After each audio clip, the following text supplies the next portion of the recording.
श्री गुरुदत्तात्रेय श्रीपाद श्री वल्लभाय नमः। श्री गुरुचरित्र कथासार अध्याय 34।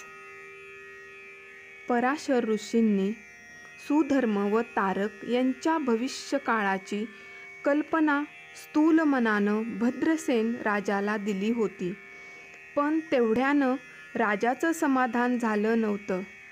त्या दोघांचं वागणं राजघराण्याला हवं तसं शोभत नव्हतं। त्यांची विरक्त वृत्ती दूर व्हावी म्हणून राजाने ऋषींना पुन्हा विनंती केली व उपाय सुचवण्यास सांगितले।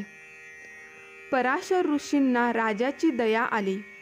ते म्हणाले, कुठलीही अनिष्ट घटना माणसाला आधी कळली तर त्याला धक्का बसतो, धीर सुटतो। ईश्वरी घटना कुणालाच आधी कळत नाहीत, पण तुझ्या निष्ठेमुळेच मी तुला सारं सांगत आहे व त्यातून मुक्त होण्याचा उपायही सांगत आहे। कुठलीच चिंता करू नको। तुझा मुलगा अल्प आयुष्य आहे, त्याच्या नशिबी फक्त 12 वर्षाचं आयुष्य आहे व तो काळही आता संपत आला आहे। फक्त एकच आठवडा उरला आहे त्याच्या आयुष्यातील, त्यानंतर तो पुन्हा सर्वांना सोडून जाणार। ऋषींची ती विषवाणी ऐकून राजाला मूर्छा आली, तो जमिनीवर पडला। पराशर ऋषींनी त्याला उठवून पुढचा उपाय सुचवला। राजा तो शांतपणाने ऐकत होता। ऋषी म्हणाले, तुझ्या मुलाला दीर्घ आयुष्य लाभावं म्हणून तू शंकराची प्रार्थना कर।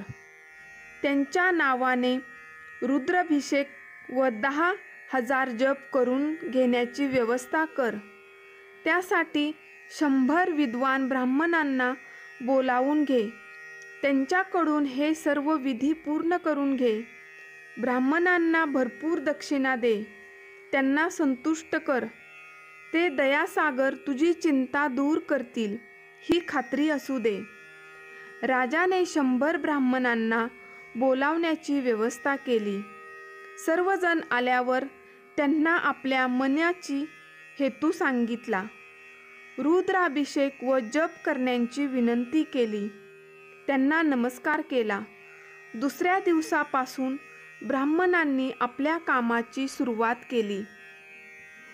सकाळपासून दुपारपर्यंत ब्राह्मणांचा मंत्रघोष चालू असे। राजा, राणी, प्रधान व त्यांच्या पत्न्या तो घोष ऐकण्यास बसत। सुधर्म व तारकही ऐकण्यात बसत असत। 7 दिवस केव्हाच संपले। 8व्या दिवशी नेहमीप्रमाणे ब्राह्मणाचं काम चालू असतानाच सुधर्माला अचानक मूर्छा आली व तो जमिनीवर पडला। पराशर ऋषी तेथे उपस्थित होतेच। त्यांनी रुद्राभिषेकाचं पाणी त्या मूर्छित मुलाच्या अंगावर शिंपडले।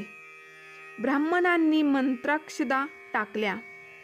मुलगा शुद्धीवर आला। सर्वांना आनंद झाला। शिवदूतांनी यमदूतांना पिटाळून लावलं होतं।